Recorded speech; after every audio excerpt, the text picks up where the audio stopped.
Hello,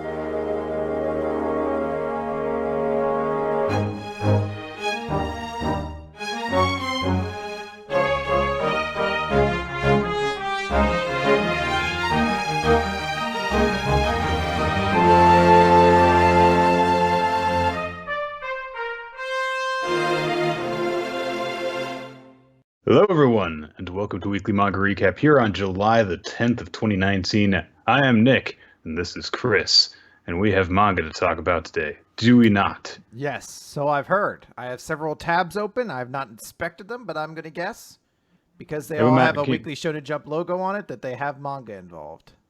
Can you imagine if we hosted this show and, let's say that, we set things up ahead of time and then wipe our brains of all manga knowledge and then are just given instructions to talk about the chapters that are open. Do you think that show would be entertaining at all? Do you think if we just what the fuck is this guy with the stretchy arms? I imagine it would be very amusing to a certain portion of the audience who are just it's very amusing seeing people who know nothing about manga talk about manga, and then the other half of them are just talk about how cool Asta was this week, dickhead, which are messages I get rather frequently. So that wouldn't have changed anyway then. Yeah, so honestly, it's about the same thing. Great idea. Okay, we'll work on the mind-wiping technology, and we'll get back to you guys on that. I was almost gonna say as a joke, I was we don't have to mind-wipe us, we just get you get someone in our family who's no connection to it, and I almost we get our moms, and then I remembered who my mom was. I was just what would a podcast of my mom be like? And it just went down a rabbit hole in my mind, Nick. So that's where I'm at. By the way, before we started up the episode, we had a small Skype issue. So we had to hang up the call and restart it. And when I did... Smaller than a lot of Skype issues we have. Yeah, this one was corrected almost immediately. Which I preface this by saying I sent in a complaint to Skype. What happened? Because they brought in that, how was the call quality thing afterwards? So I was 1 star. And then it asked oh, what was wrong with it? And I was person couldn't see me.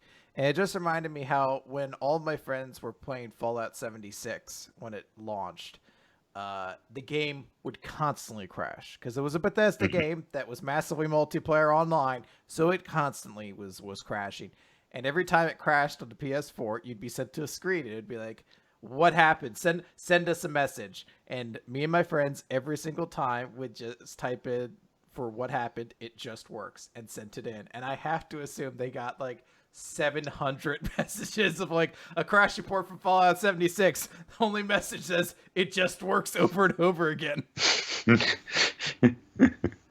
I'm confused. Aren't these supposed to be issues that we can correct? I said, no, it's fine. Just works. That's what Todd Howard said, man. I guess there's nothing we can do. Look, all these people have been complaining about how it's buggy, how we just reused aspects from the previous game, hence it still has all the same bugs, which we didn't correct despite having the same program to work off of. But these guys in Pennsylvania, they say it works. So clearly. It just works, guys. Look at all these crash reports we got from them saying it works. All these things we can only get when our system crashes and fails. It says it's fine. Yeah. Obviously, I take them at their word. Exactly. All right, Chris, we have manga to talk about this week. Do we? All right, we do. I was worried we were going to have to end the episode immediately. I mean, we didn't have a game of, what was it that we played that one time? Go. Yeah, we don't have the Go online game so that people who actually know how to play the game can watch it and be like, these guys have no idea how to play. Didn't I accidentally win? I was you won, yeah. But I don't think it was intentional. I think it was just I think Nick won. And I played a square and it flipped over 80 and I was like, oh, sweet. I'm the best. I'm the king. Shit. I'm retiring from Go undefeated. And there was that one time when we played Yu-Gi-Oh! And I played a mostly casual deck, and someone made you what was it I don't remember where there were hands. There were fire hands and ice hands or something like that, and it was gross. And I won on turn 4. It's very good times. Yes.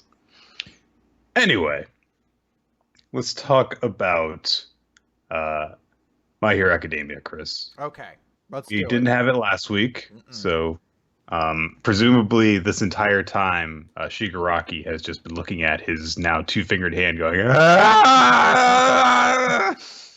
That's why the last chapter would have been 19 straight pages of Shigaraki being like, "Ow, ow, Just kind of like, oh, that's rude, jerk." why'd you do that? We begin chapter number 234, Sense Destruction, with a little quote that Redestro has. Let's not judge people by their quirks, which is from a children's book in the MHA universe called Quirks and Us. You see people who are like, animal people. They're getting along with each other and holding hands. And Mhm. there's a big demon child who's bandaging up a normal little girl's knee. It's like, oh, it's so nice. It's very sweet. And Redestra says, yeah, it's a good lesson. Don't judge people by their quirks. But here's why you should judge people by their quirks. It's just immediately, it's a good lesson. Anyway, here's a problem with that. So about that. And he says that Shigaraki's quirk, of course, destroys anything he touches with all five fingers, and of course, that leads to his personality. You can just destroy everything around you, so what can you build with that? You are just a hollow man who creates nothing, a man who indulges in destruction. And Shigaraki, presumably experiencing heavy trauma at this point, it triggers more of his memories. Sorry, you remember? I'm distracted for a moment because I'm reading how Destro was like, there's a clear link between personality and meta ability. And I'm thinking back to when I was in grade school still, and my friend, this is when Static Shock was airing. Yes. Was like every character in Static Shots, their power connects to who they are.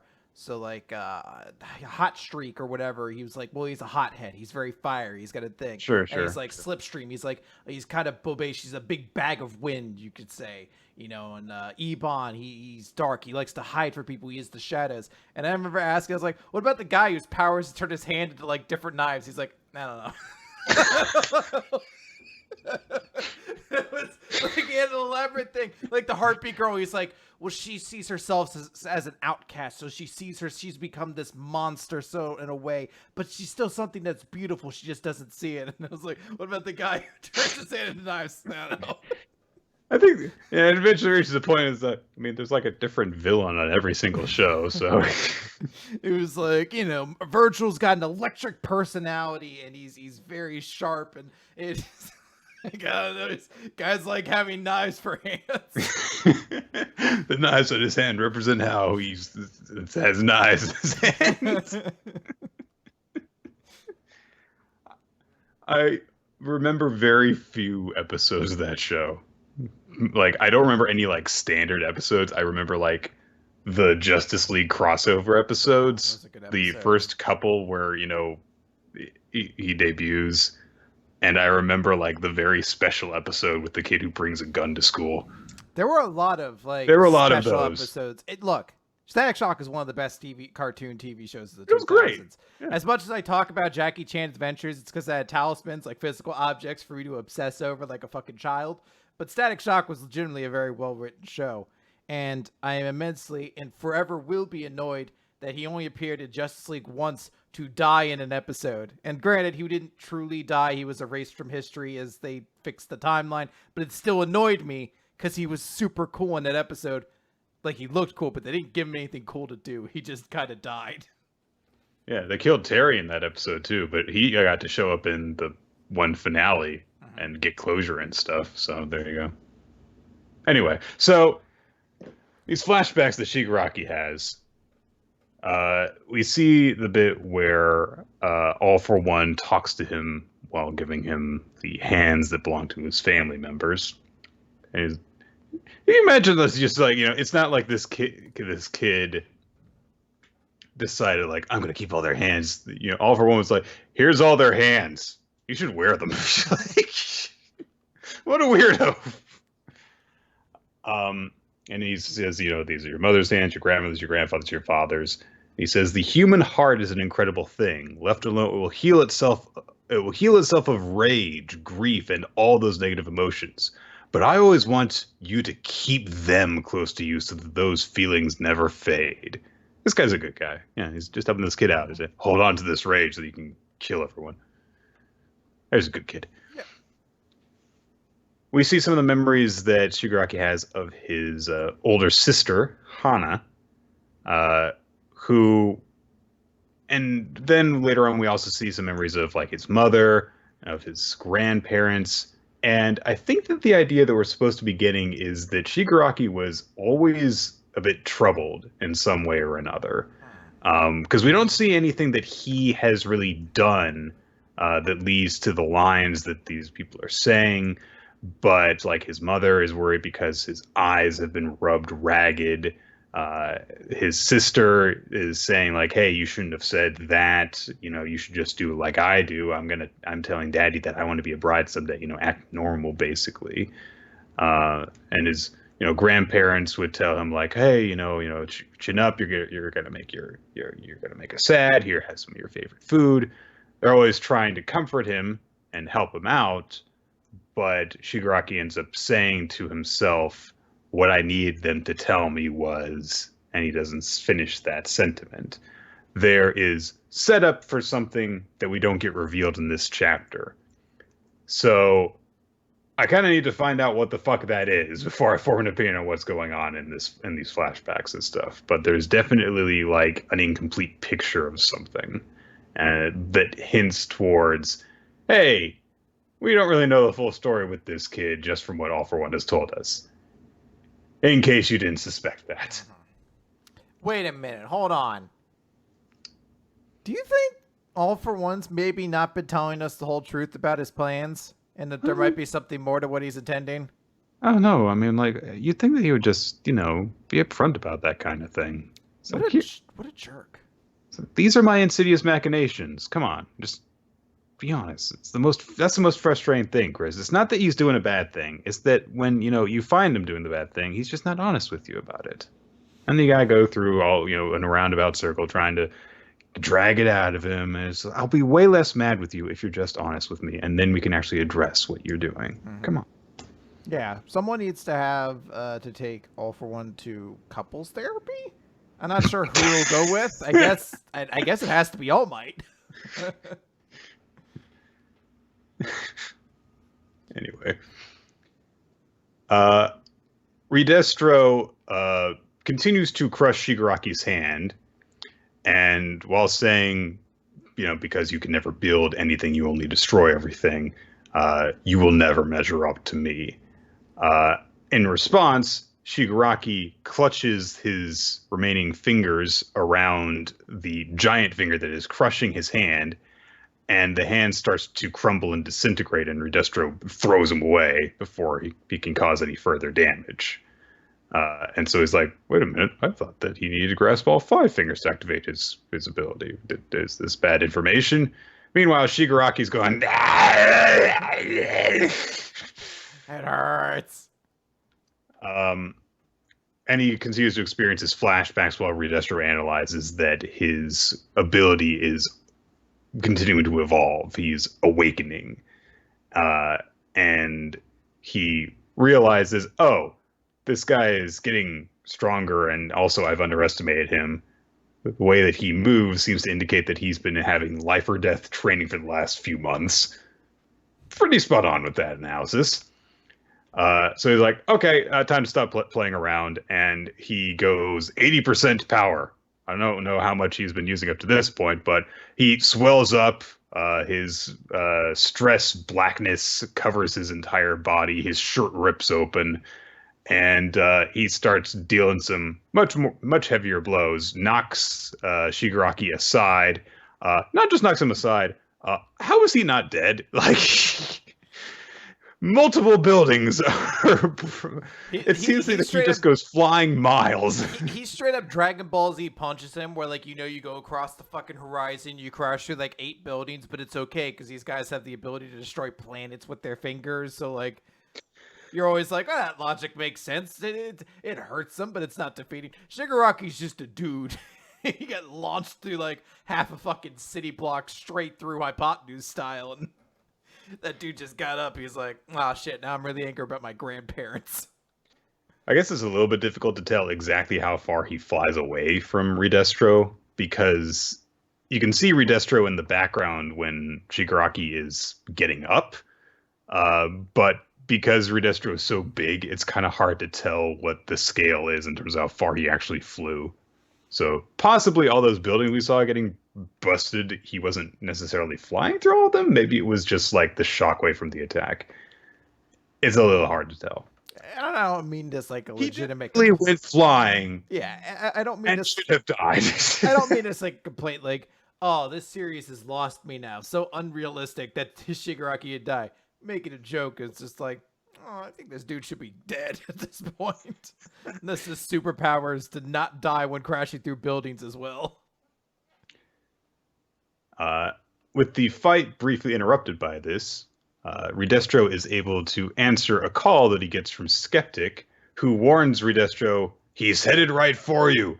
They had a real monster lying in wait. They didn't play all their cards. And of course we see Gigantomachia at the scene where Skeptic was with all of his dolls, breaking shit.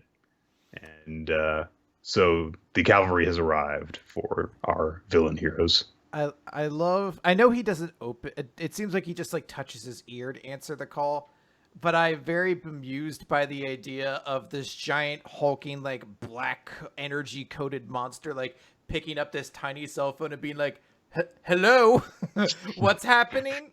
And then having to move it between his mouth and ear. You know what? People always ask us when we do the Q&A, so like, what are your favorite like tropes and things like that? Maybe one of my favorite that I've now come to realize is people answering the phone in hilarious ways. Because you have this, and you have the dude from part 5 of JoJo who like picks up the frog, and he's just like, "Oh, if you're not gonna pick it up, then I will." Hello. Like anytime you're just like, this dude shouldn't be answering a phone. Just seeing him be like, oh, I've like just smashing someone through 8 buildings, be like, hello? You're going to have to speak up. You know what? Just text me. Just text me. Can you not? Is this thing on? I can't tell. It's so tiny in my hands. Oh, I don't have minutes. You're gonna have to send me a voicemail. I can't call. I didn't pay my phone bill. I can't call you, but you can call me. So just know if you need me to call you, you have to call me. I'm very lazy about that kind of thing. They're just like, I didn't realize Redestro was so cheap. It's the CEO of a giant corporation. Why is this look? Could you? It's not necessarily the price, but they raised the rates, and it's more about the principle than anything else. I'm not interested in letting them have a monopoly. I'm like, doesn't your company own one of the phone companies? He's like, yes, but you know, I'm trying to be like AOC, be part of the people, you know, be part of the common man. So every so often I post memes on Twitter. Couldn't you like use your abilities to like, I don't know, do some real good in the world? Like, listen. All those kids in the cages that she visited don't have quirks, okay? Let me tell you what. I'm going to tell you the good that my company does. If you don't think it's good to find a small mom and pop organization that will not allow you to purchase them, so then you put all of your competing products against them at a tremendous discount until you can run that company out of business and then buy them and then jack all the prices back up, then I don't know what being Mother Teresa is in today's society anymore. That's what being an American's all about. I mean, Japanese citizen.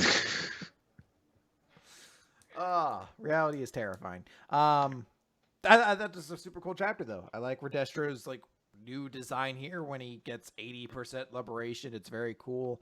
I think like just the art design for it, where he has like these blackened, almost kind of like cartoonish muscles and everything like that. Just is super with visual. The bug eyes, yeah. And I do like how we're getting more Shigaraki. I'm still at this point where, like, I think Shigaraki is an interesting villain. It's hard for me to like, I'm still waiting for the thing to like latch onto, to be like, because when you want to follow a villain in this sort of sense, you generally need some kind of reason, like something about them that you're like, oh, I can get behind this. Something right. that'd almost make them like an anti-villain kind of thing. And we don't have that yet. Every time I see Shigaraki, I'm like, no, he's just an insane asshole. So I'm waiting for like, and I assume that's what this backstory is meant to deliver us, where I'm like, oh, we find out this, about why he is this way, but we haven't quite gotten there yet. No, I got you. All right. Well, let's go on to talk about Eden Zero, Chris. Yeah, let's talk about a great chapter of Eden Zero, Nick. Chapter 52, Kurenai's Gauntlet. So last time, put on some pants, sister. Put on some pants. Nick. We don't even have time to talk about that panel. There's far more nonsense in the middle of this to get to. I can't remember this guy's name. It was like Gazbritsky or something like that. It was something nonsense. He was introduced on like the last page of the last chapter. Yeah. Yes, Metal Man, we're gonna call him. Not Gajeel, I guess. So he was beating up a guy who we've never met before, who was very tired. So of course Shiki and Homura. Don't you feel bad for him? This guy you'd never met before. Exactly. What's his name? Never given. Anyway. Who cares? He's never gonna show up again. Homura and Shiki were like. He's married to Rebecca. Oh, okay. Well, then he's never gonna be an important character. Yeah. Shiki and Homura step in to be like, hey, you can't beat up on this guy. He's like, oh, you guys must not know the rules here. So I'm just going to have to teach it to you. And the first thing is you have to kneel before me. And he pulls out this whip and he strikes him. And I know that it's to get across that he has this whip that can like numb you when it touches you. But I love how trained warrior Homura and like let's just stand here and let him back up with whip. They like it's not like he pulled out like a pen and clicked it and like like a box fell on them or something. He pulled out an obvious weapon, struck at them, and they both just took it. And I was let me show you how awesome my tool is. So it I guess presumably just gotta unwind it. Okay, I gotta. Right, hold on, let me do a few practice swings here, Lucy. Oh wait, hang on, it's not turned on. I've got to make sure hang on, it's got to warm up. I got to make sure the numbing feature is active before I swing it at you. Okay. Caught you fools off guard. It's like the longest wind up in existence. So he numbs their legs completely, and he's like, yep, my whip has a stunning effect. And then he does what every hero villain ever does. They walk up to a woman, and they talk about how sexually vulnerable they seem and how much they would like to fuck them. It gets across some weird fetish, some pain fetish that nobody asked for. But hey, I guess you do you, hero. Shiki intercepts one of the blows, and I guess this is what makes it so Shiki can't go after him. They don't explicitly say it, but he took a numbing shot to the head, which you think would like render him completely unconscious. Yeah, you just get. I don't really know. But he's just like, hey, I don't like dudes, so fuck off. No homo. Then he ties up Homura and he's like, but I want you. I'm going to take real good care of you, the way every hero villain does. And there is a moment when Homura is being pulled away. She's like, don't interfere. I shall extract the information from this man. Surely he doesn't think I can use anything here. And as I was reading this chapter, it's like, she's shouting this out right in front of him. Why would she do that? And then the next panel immediately is him being like, I can hear you, right? She's like, shit, I'm done by my own stupid quirk yet again. But that's basically where everything there ends. Homura is being carried off, but I don't know. She should be able to take care of herself, right? She'll be fine. Mm-hmm.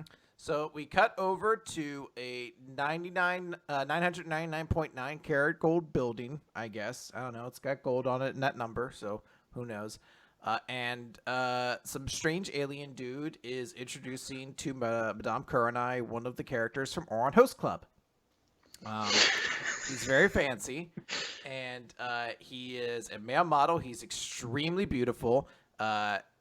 Madame Kurenai asks him to take his clothes off, and he does, and he's majestic, not like that fat. He's got a son where his dick should be. Mm-hmm. Not like that fat sack of shit Jason Momoa. Did you see that tubby ass picture of him on Twitter, Nick? What a disgusting fat. Oh no, you caught him not sucking his gut in. You caught him not dehydrated to film 2 shots of a movie. Anytime I think like, man, Wolverine's the best shape. Just listen to Hugh Jackman talk about what he had to do for that. He's like, yeah, I didn't drink water for like a week. He's like, I had to wait for my skin to adhere to every muscle so distinctly so I could film 2 shirtless scenes in the Wolverine. And you're like, man, you sacrificed that much for a movie that I honestly forget exists 9 times out of 10. What, the Wolverine, the movie where there's the Silver Samurai in it, and there's the cool shot of him saving the guy in World War II, and the guy wants to steal his immortality, and then they have the fight scene on the train. I actually really like that movie. I don't think it's a bad movie. I just forget it exists a lot of the time. And it has maybe the best post-credit scene of any movie ever. It's so great. We're going to do a really cool thing, except not. We lost the battle, by the way. It's great because they're like, cool, we're going to set this up. The next movie won't address this at all. So, you know what? It was just cool for cool's sake. Anyway, dude gets naked. And he's like, "You're very beautiful. I could spend the night with you. I could keep you warm. I'd be your attendant. I'm a male model." And he strokes her on the cheek a little bit.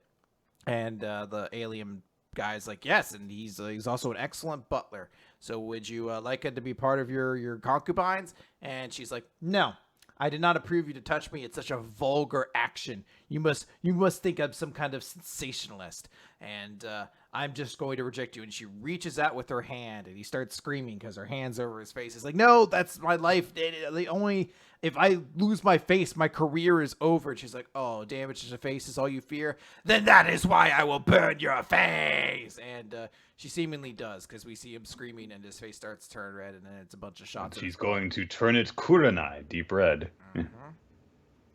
So she's like, "Okay." Which, by the way, when you like see him like slump over after she's burned his face, it's got like sunburn on it. It'll be fine. Well, it's also weird too because we get like it's like the butt straight up pose, and I know it's not intended to be like a joke, but it's hard for me not to be like tee-hee a little bit. That like you could have framed the shot to be more horrific and like traumatizing than just like the slump down like bwap kind of sound effect. Look, I'm saying this as discussing a guy who created a character group literally called the Jiggle Butt Gang. Right. I'm not. You can't tell Hira not to draw butts. Yeah, well, I'm also saying like it may have been a joke too. I don't know. Kurenai then asks her attendant about Eden Zero and mentions that the ship has, quote, a ether drive on it. Mm-hmm. And that is apparently a very expensive thing. And Draken Joe has asked her to help locate it. And the attendant's like, "So what's your share in all that?" She says 30%. "But I don't like that number. I intend to outwit him. You see, I'm only ever interested in 100%. You see, I plan to betray him. Mm-hmm. A double cross. I don't...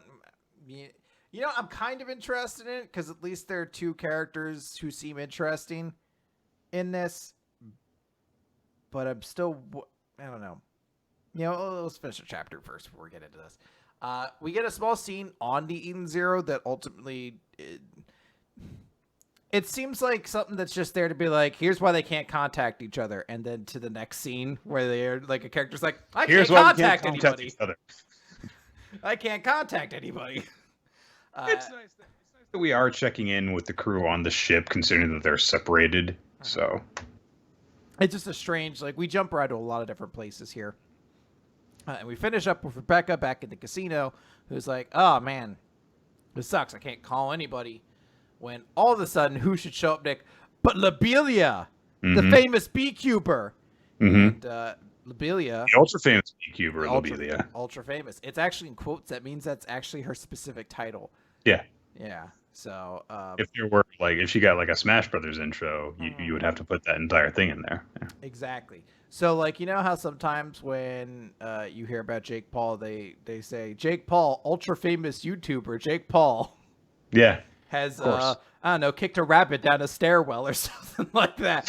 Sounds like something you would do. I was like, he may have already done that. I don't know. I don't watch his videos, but that might have already been one of his series. Lobelia is like, "Hey, you're an idiot for being here. You're too poor." She was mocking her at first, but then talks about how she's like, "I saw how your friends were taken to the labor district, and it's not easy to get in there in, ordinary methods. But I know how to get in there, and I'll tell you if you do me a favor." And Happy has a bad feeling about this. Now, Nick, how much do you want to bet it's a sexy favor? No deal. Like, The major problem that I have with this chapter, I mean, I mentioned it last week, like when talking about Dr. Stone, like, if this creepy action with this rapey vibe had been in a hero series, we would just be like, oh, come on, dude, like again with this. And sure enough, yeah, when it comes up at the beginning of this chapter, it's like, just come on, dude, again with this. Like, who cares? Like, I'm not even reacting to the guy wanting to tie up and whip Homura or anything. It's like, again, who cares? It's to a point where like it's actually detrimental to the story because you stop hating the actual villain and you just start to be like, come on, hero, man, like. You apparently have enough time to draw 3 chapters a week sometimes for the shits and giggles. Why don't you just find a porn company that'll pay you to draw porn for them? Like, it's just to a point where like you do this so frequently that it loses any effect on a reader, man. Now, that said, for the rest of this chapter, I actually found this to be pretty good. I think that it's intriguing. I'm interested to see where, now that we know that these two villains are probably both going to be working to screw each other over, and both have established personalities, even if they only really go so far as both be having very little respect for human life, or sentient life, I guess is a more appropriate term, and being greedy fuckers. But they, have these things. So it's like, all right, they're different and so on. They've got different interests. You've got this stuff going on where Lobelia has introduced this idea of like, oh, I've got, kind of my own thing going on. Although I'm sure once it's revealed, it's probably only going to just be like, you have to, bark like a dog for me or some shit like that, while wearing, nothing or something. I don't know. There is some stuff in this chapter is like, okay, I can see that this could go in an interesting direction. It's probably not, because Eden Zero in the past year has not had a very good track record in that, but there's some good stuff in it thus far. And I'm actually finding our villains at least interesting to be around, if nothing else.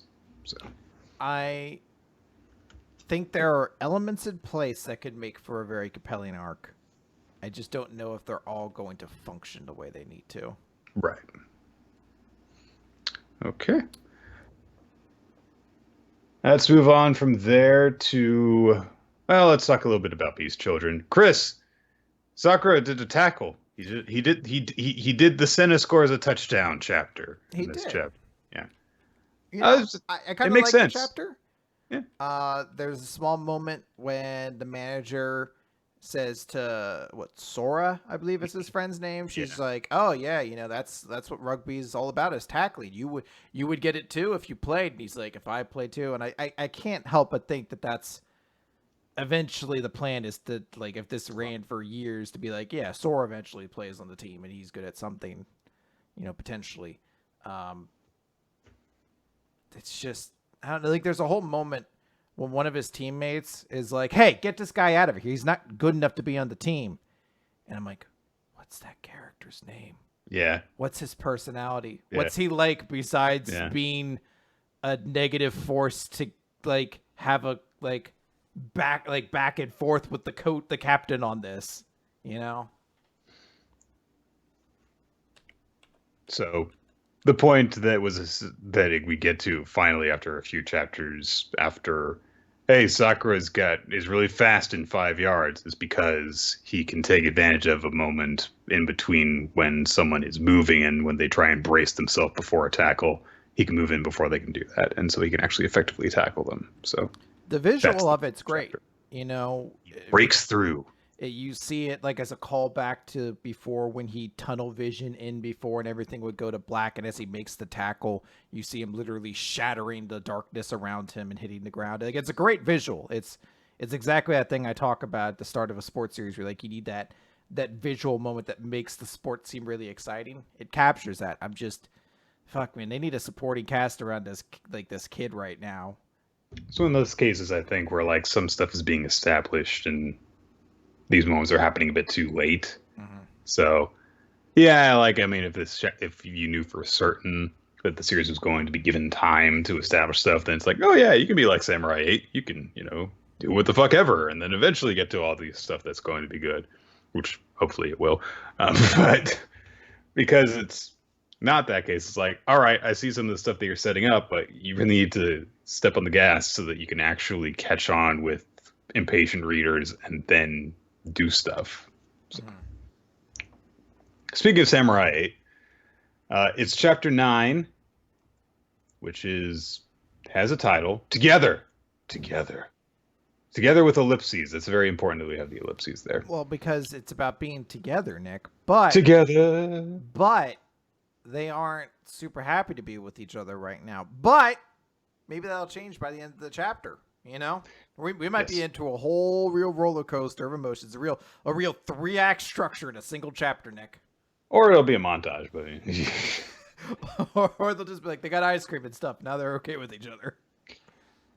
It's interesting the way that we turn out in this, because they don't really like each other, but they acknowledge, or in Hachimaru's case, basically made to acknowledge that they're basically stuck with each other. So they essentially decide after a little bit to just make the most of it. And it's interesting to have this type of series just take that approach. It's not that they, like, are at each other's throats for a while and then something important happens that makes them change their minds, or it's not that they take a long time to come around to each other. It's just they don't really get along well because they have different personalities. An is kind of pissed at Hachimaru for being a jerk and being Hachimaru, but they start having to go off and they try and go and find a locker ball. And after Hachimaru digs it up for An, they celebrate, they go and get some food together, and then they sit together and they get along okay. And they're willing to get along. And that's it. There is danger on the horizon because that guy who's crashing through meteors is like going through the moon now and stuff. But that's where we're kind of at, is that they are willing to work with each other, and that's it. It's interesting, I think, because you don't really see that dynamic a whole lot. They're just like, all right, well, let's do it, So there's a couple of small things in the chapter worth talking about. One is that they start having a conversation about themselves, and Hachimaru specifically lies when asked about what kind of person he was previously. So I'm curious to see if that plays into it at all down the line. But maybe I've missed this before. I finally feel like I'm at the point where I'm grasping the concepts behind Samurai 8, but they sort of explain what princesses actually do now. They basically birth samurai. They're metal detectors that are told to also learn how to flower arrange and clean from time and cook from time to time. And that's like, yes, okay, so that's what this is all about. Cool. I'm very glad that's we found out their divine purpose is to be like, there's a ball on the ground 20 meters from here or whatever. There is like some actual like political reasons for, how important they are and why they're sought after, right? Because they, these things create warriors, and these warriors, give a planet power. I'm still kind of like, I feel like this series, despite feeling like it's overly complicated at a lot of points, feels like it's missing some stuff to explain a couple factors or something like that. Still, I'm still not entirely sure why princesses are drawn to samurai, or how a princess is particularly made. Like, are they just people born who are special, or do they have to go through training? Why, I can understand how maybe flower arrangement would maybe help with meditation, but I'm not really sure how cooking would. Cooking is immensely stressful. Some people really benefit from cooking. So. Oh, I don't disagree with that. I think as a wide application that all of them should go through, I'd be like, oh, this is really stressful. How much did you say to put the oven on for? 350 or 375? Oh God. You've just got this red-haired British man. So, what's wrong with you? You're never going to get a samurai with that kind of a filet mignon. And I'm just like, I watched you on Hot Ones cry for 30 straight minutes. You were barely on the third wing before you were squirting Pepto-Bismol into your mouth. You are only angry at people who are incompetent at a job they profess to be great at. Yeah, I'm an idiot. I'm openly telling you this. You can't be angry at me. You have to admire my dedication as a performer. Chris, I want to tell you that you should never give up on your dream, but you are a fucking shit cook. Thank you, Dad, and I hug him. I needed this. Security immediately come out and beat you up. Well, to be fair, I guess I asked for this. There's also a moment where Dharma basically tells Hachimaru, because Hachimaru has finally gotten it through his head, like, I don't think An likes me very much, and Dharma's like, it doesn't matter. You've got to protect her. Do it. Which makes Hachimaru actually think of his dad. When his dad told him, "Hey, you can hate me all you want, but I'm still going to do whatever it takes to protect you." So now, still haven't closed out that plot thread either. So. That is interesting, but only if they don't. Because at this point, it's vague enough yet that you could think that maybe they're not going to force a romantic angle between Hachimaru and An. Mm-hmm. But I feel like if you do, then this scene is really weird and shitty because it's trying to be like, oh, I'm like her dad. Yeah, or just like that's how a relationship goes. No matter how bad it is, you just tough it out. You know, it doesn't. There's no give or take. Like, oh man, come on. You already had Sakura forgive a guy who tried to kill her. We haven't really been introduced to a Sasuke character in this, so. I guess not. We still have time. Maybe it's Hachimaru. He's an asshole too. My God, he's got the worst traits of both Naruto and Sasuke. He's both of them. He's a nerdy, annoying edgelord. We'll see how that goes. Mm-hmm. Let's go over to the Last Saiyuki, chapter 18. The Black, what is it called? The Black Torii Gate of Oban. Mm-hmm. So they're in this town. There's the tiny little Torii Gate that the kids are crouched in front of. And Rinosuke basically is like, so what you're telling me is, it has one of those kind of moments to give exposition, saying it's like, every shrine in my town had one of these pop up during the Oban festival. Do we really have to take measures against something this tiny?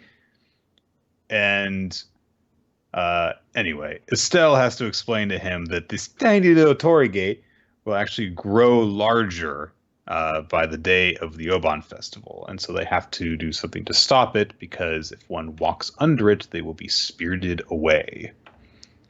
And we actually cut back to the entire explanation that happened before. It's like, come on, Rinosuke, fucking remember this shit. Write it down. Like, bring a tape recorder with you or something like that. You've got to actually remember this stuff, as opposed to having to have it explained to you 3 times if you're going to do this shit. This is a life or death situation. So what is that invisible box behind me called again? Who's this girl whose hand I'm holding? It's your little sister. Oh, what? And a sister is... What's baseball? I just been swinging at things. People say where's my mom? I haven't seen her in a while.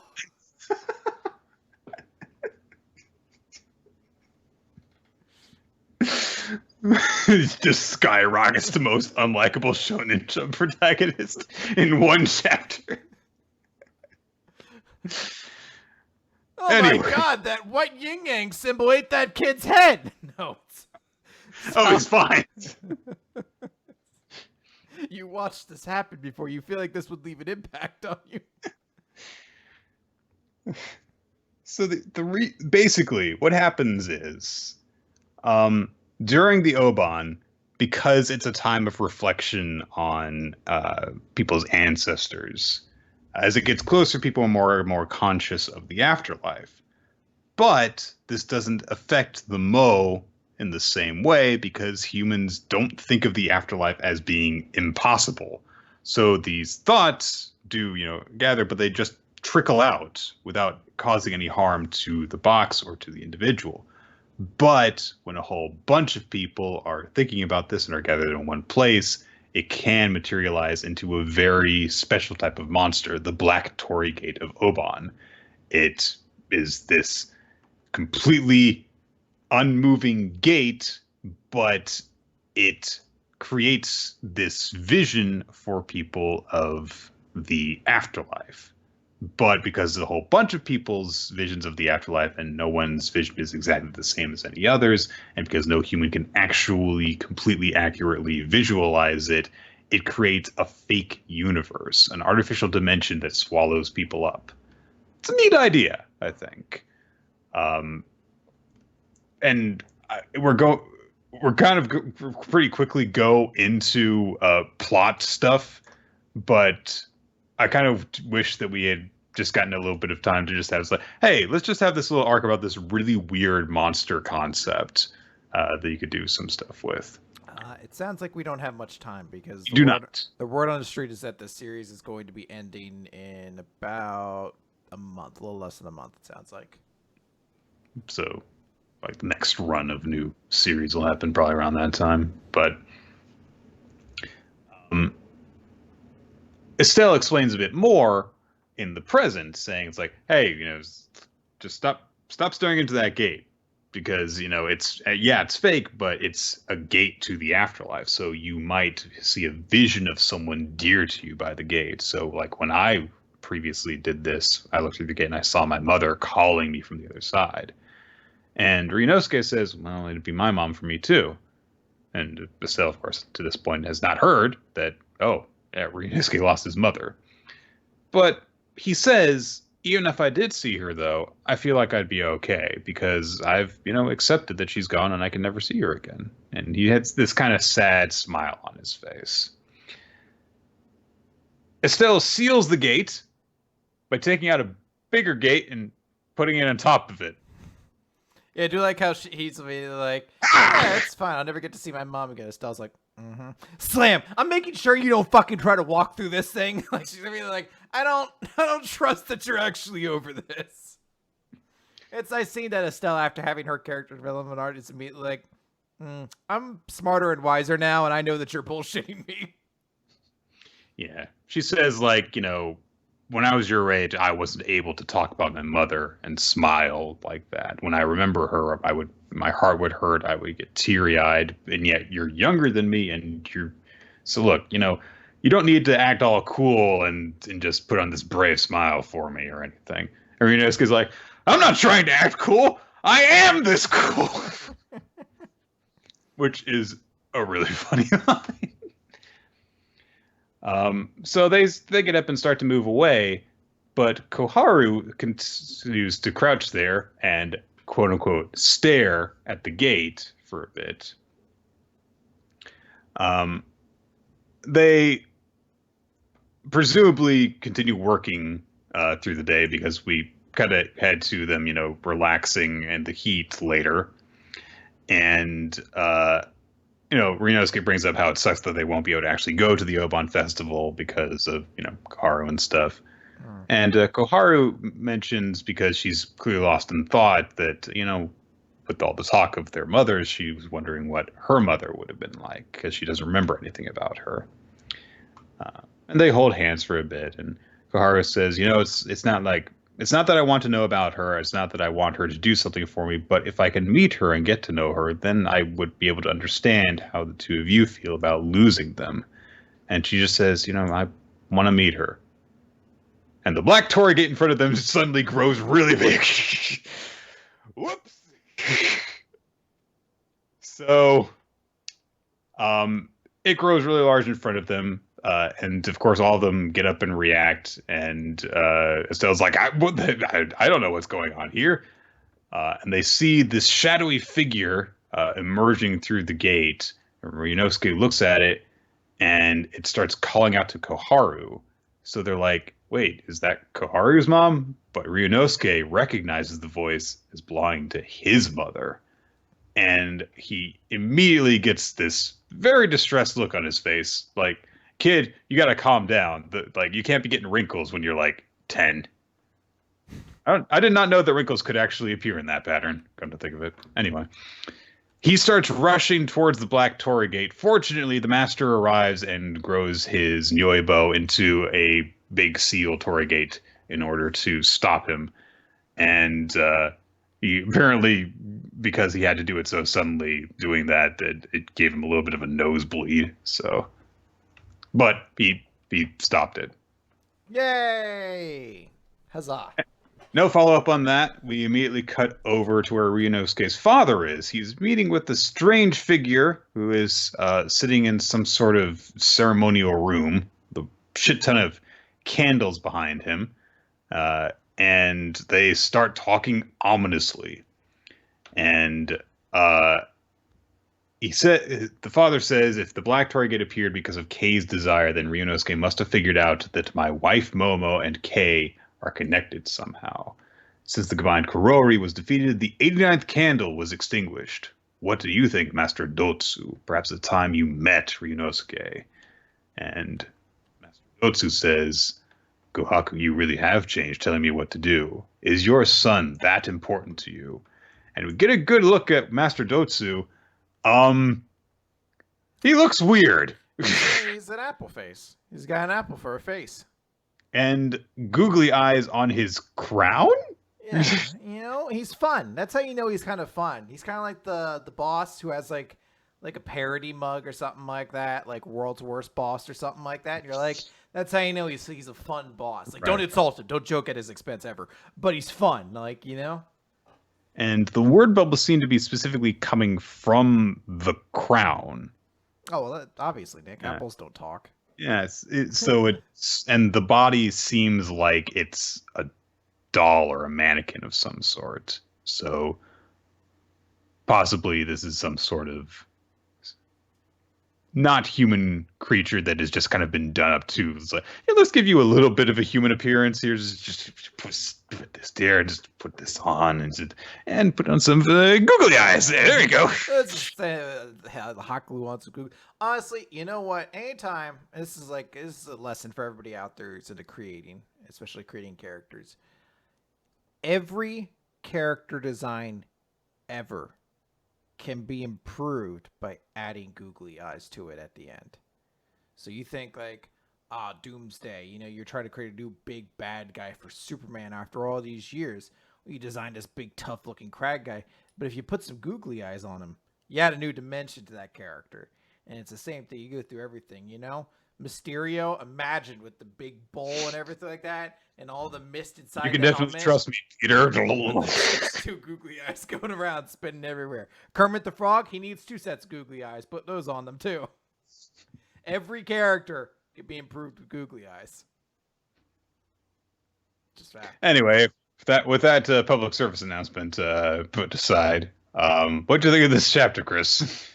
It's solid. I do like how we're getting some information for Ryunosuke, and I do like just that conversation he has with Estelle, where it's interesting that they didn't connect over it before, but now they do when the shoe's kind of on the other foot of like, yeah, it's sad my mom's dead. He's like, oh, my mom's dead too. And she's like, oh, and how do you feel about that? He's like, I'm over it. She's like, this bitch ain't over it. No, you're not. She just thinks to herself, she's like, this asshole kid's not fucking over this at all. God damn it. God damn it. I've got to be the cool older kid again.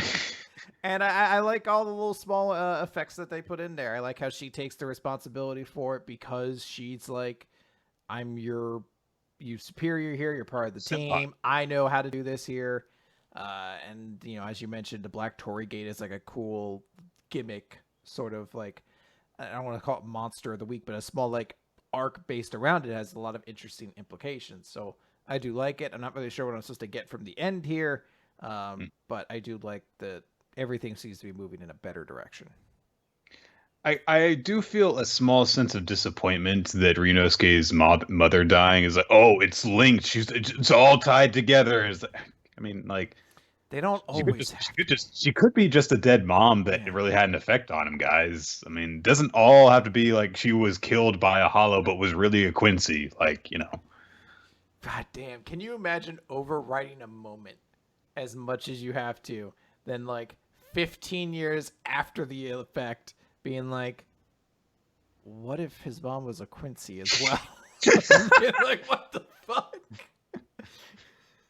We have to write this in. It's gonna be stupid otherwise. Anyway, we've just changed Ichigo and Friends Company's powers like 4 times. We gotta make it even 5. Yeah, I mean, we're gonna introduce a new power, new villain group. He needs to be part of it secretly.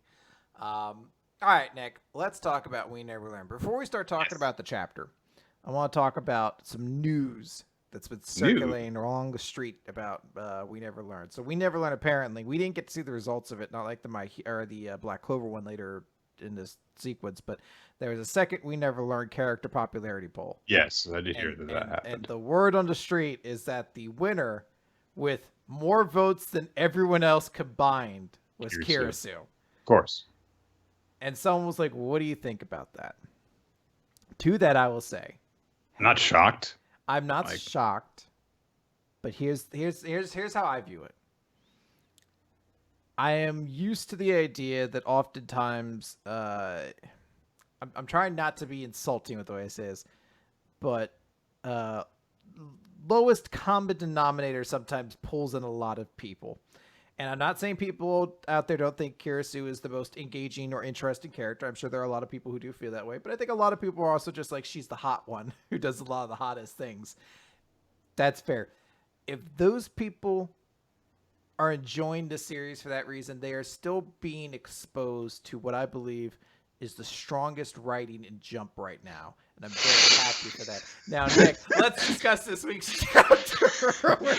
What did you do? Or you ain't gonna assume we get stuck in a bathtub for an hour. Okay. For a chapter with this premise, this wasn't bad. No, look. But I had to get that out there when I was like... I also want to say, in Kirisu the character's defense, her quirk, not her like My Hero Academia quirk, but she's a very easy character to understand because she's very serious about teaching, but is incompetent at everything else to a comedic degree.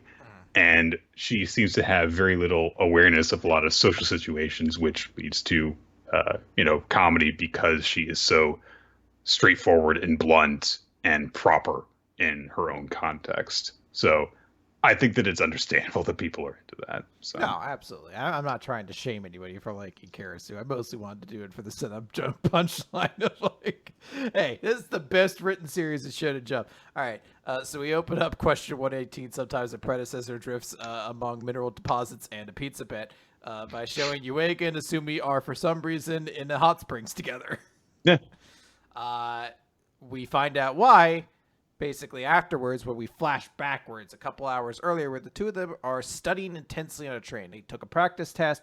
Neither of them are happy with the results, so they're diligently kind of studying again. And as Asumi is about to fall asleep, Yuega falls asleep on her shoulders. She's like, "Hey, what are you okay?" And he's like, sorry, I didn't mean to."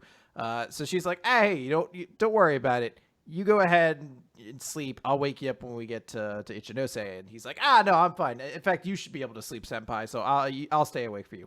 They both end up falling asleep, so they miss their stop completely, and they're like, "Well, that was the last train for the night, so We're screwed. We'll have to find somewhere." And this is in the middle of winter, so they're like, "Well, we need to find somewhere warm that we could stay until the morning." So they find an onsen, a hot spring, a hot bath, basically. And this is, I don't know if these exist or if this is something that they just kind of theorized, but it's basically it's like a water park onsen. Yeah. And then they're like, "We provide you with bathing suits as well," so that it's basically a communal bath kind of thing. Basically, as you said, like a water park. So they have that, and they're like, "Yeah, it's a pretty cool deal." And I do like how Yuega's like, "Oh, all these extra costs, the train, the swimming suit rental." This cannot be cheap, yeah. No, this has to be expensive. There's some moments where he goes into he's trying to keep the dirty thoughts out of my head, because he's like, thinking she's gonna be like, "Will you wash my back for me, Kohai? Oh wow, it's so crowded." He's like, "No, I can't do this at all. It's probably not gonna be like that." And she immediately fucking proves him right with that shit. She immediately starts doing it. And he sees her. He's like, hey, I feel kind of nervous. It's just us, and this, does this bathing suit look weird on me? We're not taking a bath together. Do you not feel anything at all? And he's like, oh, well, I wouldn't say that. You look great. There's a certain thrill. And she's like, oh, really? So you'd be happy to be in the bath with me? And she's like, and she's like, yeah, I knew it, you dirty whore dog. He's like, fuck you. I knew you'd be like this. She's like, some unscrupulous woman who's going to take advantage of you one day. He's like, you're the unscrupulous woman taking advantage of me one day. And then she gets up. She's like, okay, well, we've warmed up. Might as well get back out there and start studying again. And then she stops because she sees a display that has the Dr. Fish mascot in front of it. Doha-chan. Yeah, and she's like, oh my god, we had to do it. And it's one of those things where you dip your feet into water, and these little tiny fish go around, and they basically like eat the dead skin cells and stuff like that off your feet. She's like fangirling out. It's like, yay, my mascot. Donna-chan. And all the fish are biting on her feet to eat off all the stuff and be very delicious. The fish also say yum yum and what tasty looking feet. Chris, I hate to tell you this, but this is somebody's fetish. Is it yours? Was this a setup for it? No, I'm just saying it's like of all of the like fetishes that have been explored in the manga that we read, this one was one of the least surprising to see happen. I was about to be like, I wonder if there's a fetish for fish like biting. I don't know about fish in particular, but I'm like, I don't want to type it in because I'm afraid of what I'll find. No, I know feet fetish is the one thing. Look, well, and also eating something off of a woman's body too. It combines it. That's why, Chris. And a tickling fetish. There's a lot of stuff going on. Yeah, there's a lot going on here, and she's in a bathing suit. I forgot. There was a friend of mine who's like, yeah, it's one thing I really get into now. I like looking at porn where it's like woman clothed, man naked, and I was like, the fuck? What are you talking about? When I learned about that one, I was just like, what the fuck is that? He's like, oh, well, it's because, usually you're getting in kind of like intimate like spaces or whatever. And it's like, oh, woman blows guy at work or something like that. I'm like, all right, fine. You do you. But it's very abused by like, what I'm really into now? Woman clothed, man naked porn. I was like, that doesn't sound hot at all. Have you exhausted the internet for all of its other good porn? I bet they still have some out there. So all the fish are tickling her, and she's trying to hold in the fact that she's very ticklish. And you get a shot of Yuiga smiling very happily because he's like, good, payback, biatch. I got a mild form of revenge. He's just enjoying the fact that she's on the other end of this treatment, basically. Then they go to play ping pong, and she's testing him by basically like going over, I assume, English to Japanese, or maybe it's just vocab in general, but I would assume that it must be some kind of language translation test there. She's very good, and she spikes the ball. There's some more teasing stuff going on, and a little more thing that kind of, they're teasing more of like a sexual kind of nature because like the robe she's in is open a lot and stuff like that. But that's not important, guys. Let's talk about the stuff that is important. She starts asking about how the other three girls are doing in their exams. He's like, well, they're making a lot of progress. They're doing pretty good. Hopefully, if they keep up the good work. It's just that, I can't share this with them. And I've just been feeling really nervous about the exams. And I can't help but thinking that we won't do well. And there's so much pressure and anxiety that I can hardly sleep these days. And why am I telling you? I should learn to keep cool like you, senpai. And she beans him with the ping pong ball. And she's like, keep cool like me, idiot. I failed once. And she grabs his hand, and she can see how much it's trembling. She's like, I failed before. This is literally the last chance I have. So I'm trying to thrive under that pressure. And I have to tell myself that no matter what, that my mistakes and my stress will pay off in the end. And if we can't banish those thoughts, then why not embrace the tension and pressure as more opportunities to learn? And it's like, okay, cool. There's like a nice little moment shared between them. Then there's a joke about her legs Thighs! being, yeah, about thighs. And he's like, oh, your clothes are starting to come off. And she's like, oh, well, I don't mind you looking. And opens up. And she's like, I'm still wearing my swimsuit, dummy. And then we end the chapter. They went home. And there's just see where Sumi comes home. Her dad's like, what are you doing staying out all night studying and everything like that? And she's like, we missed the last train. Sorry about that. And her mom's like, oh, but you were out all night with Uego, weren't you? And her dad's like, oh, were you? Well, that's fine then. And she's like, when the fuck do you go back home to America, Mom? And then Uega's Brocon sister is like, Big Brother smells like an unfamiliar girl. How dare he? I should cut off part of his body to keep it safe with me in a bag. Make a totem out of it, so I always have a piece of Big Brother with me. That's like going to be the thing, we're going to get, a montage at the end of the series set to Tears for Fears. And it's going to have, it's like, Yuiga became a teacher and ended up working together with Kirisu Sensei. And it's, it's like, Ogata got to learn about people better. She became a game designer. Fumino became an astronomer and studied the stars. Koinami Senpai ran her family's clinic. Uruko became a gold medalist in the Olympics. And then it's going to be like, Yuika's younger sister was committed to an insane asylum. Unable to accept that she could not spend the rest of her life married to her one true love, her brother, she hurls herself off a cliff and was captured before she hit the ground and is spending the rest of her time in the secured Arkham Asylum. And then at the very end, it's going to be like, as for Seikijo and whether or not she was actually in love with Ogata. Maybe that's a question for another day that we won't answer credits. And I'm like, no! None of us get our pizza now. Goes into the sequel series, Chris Never Learns. I just keep making pizza bets with people on nebulous things. I don't know, Nick. I think they might actually make Mysterio the good guy in this movie. Like, he's Mysterio.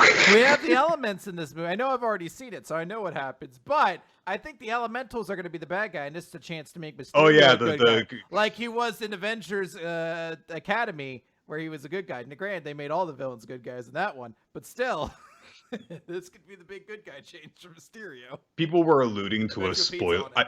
I still haven't seen that movie. People were alluding to a spoiler, and I was like, come on, guys. It's like when you were trying to say, it's like, I don't want to spoil Amazing Spider-Man 2. So it was like, oh, Gwen Stacy dies, does she? Thanks, everyone.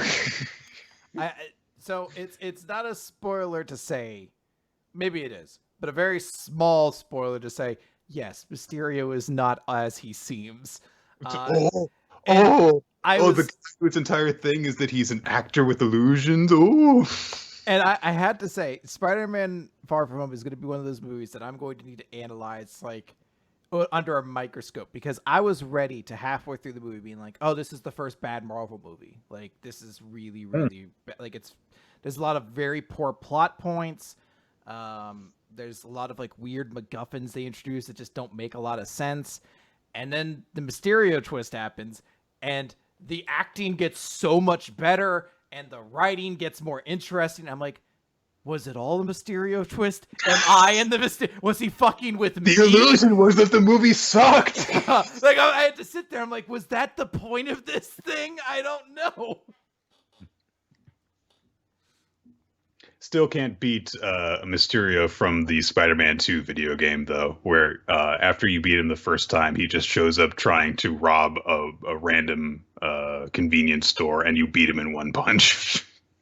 It's actually a very cool moment in the movie when you're just like, when you like all the illusions are taken away, you're just like, oh man, anyone who shows up could just punch this guy in the face and he's done for. All right. Let's move on for spoiling the movie to Dr. Stone. Z equals 112, King of Three Dimensions. So, Kohaku is leading her fellow spies into the march towards the harem, and she's like, all right, we're going to get the petrification weapon. Please stop shouting about this plan. And she's just like, hey, let's just take it tonight while Kirisame is sleeping. Ginro's like, what the stuff? That's insane.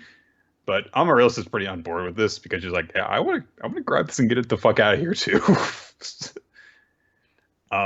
But she says, like, we need to, scout this out. Kirisama is just one of the guards, and, I mean, we're probably not going to be able to just catch her sleeping alone, so we've got to come up with a proper plan for this.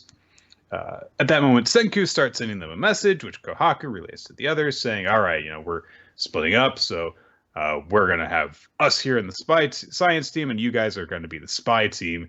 And we get this, like, little shot of Suika, Senku, Gen, and Soyuz in, like, lab coats, and then Amaryllis, Ginro, and Kohaku wearing spy outfits, but they're all female outfits, so Ginro's wearing a skirt and stockings. It's a nice touch. And he says, okay, you guys at the spy team are going to observe them. When Mozu and Kirisama and the others split up, lure Kirisama out, get her to toss her weapon. And Kohaku's like, got it. Oh, he can't hear me. Anyway. And Senku says that they're going to then swoop in and snag the weapon in midair because we're going to make a drone that can fly. What? Oh, right. That was last chapter. That was done. Oh, right. We knew that already. We get a bit of a montage of them getting the materials together. They have to actually take apart part of the lab in order to get some of the parts that they need. Senku makes a magnet out of this U-shaped hook along with some wire. Ends up using that in order to create basically a motor. And because he's got two magnets so that it will cause a spinning motion constantly from the magnets poles constantly rotating it around. Anyway, so they've basically created a motor by the time we got away from them. Everyone arrives at the enemy stronghold, which is a village in the treetops. There are elves and stuff flying around, I'm sure. Elves don't fly. Anyway. So there's this really big guard who wears like an Anubis mask for some reason. And he breaks a guy's statue as soon as they arrive because he was trying to sneak his daughter out of the harem. And so they petrified him, and then he's just shattered him because he's a dick like that. We then find the guy then seems much less intimidating because he tries to say terminated, and he's like, bad people get terminated. Yeah, that! So, anyway. They get the smash. They get big-worded. Kohaku immediately says, like, oh, hey, let's scout something out here. Amaryllis, buy me 15 seconds. And so Amaryllis is like, this is what my training has been for. And she goes over to the big muscly guy. He's like, your muscles. And he's like, oh, yeah.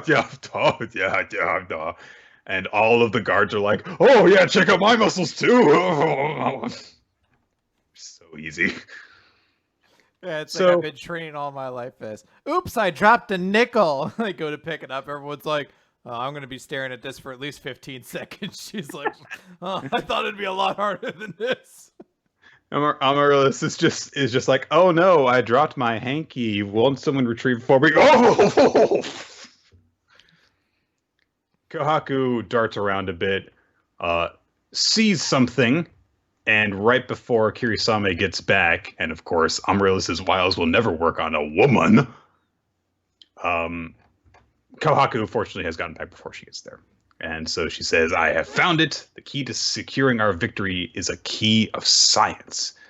But she runs into the problem of, I need to communicate this to Senku and the others, but the device that he gave me only works in one direction, so I've got to do that somehow. And of course, we get back to the science group at that moment, and they're testing their motor by putting it on a mini steam gorilla. Basically a little RC car, and the motor works. And Gen realizes, hey, I mean, well, we've got this motor. Sure, it'll be great for the drone, but we could also use it as a means of communication. How convenient. It is. Now, Nick, what do you think the science that the civilization has is? I don't know. I'm going to say a milkshake machine.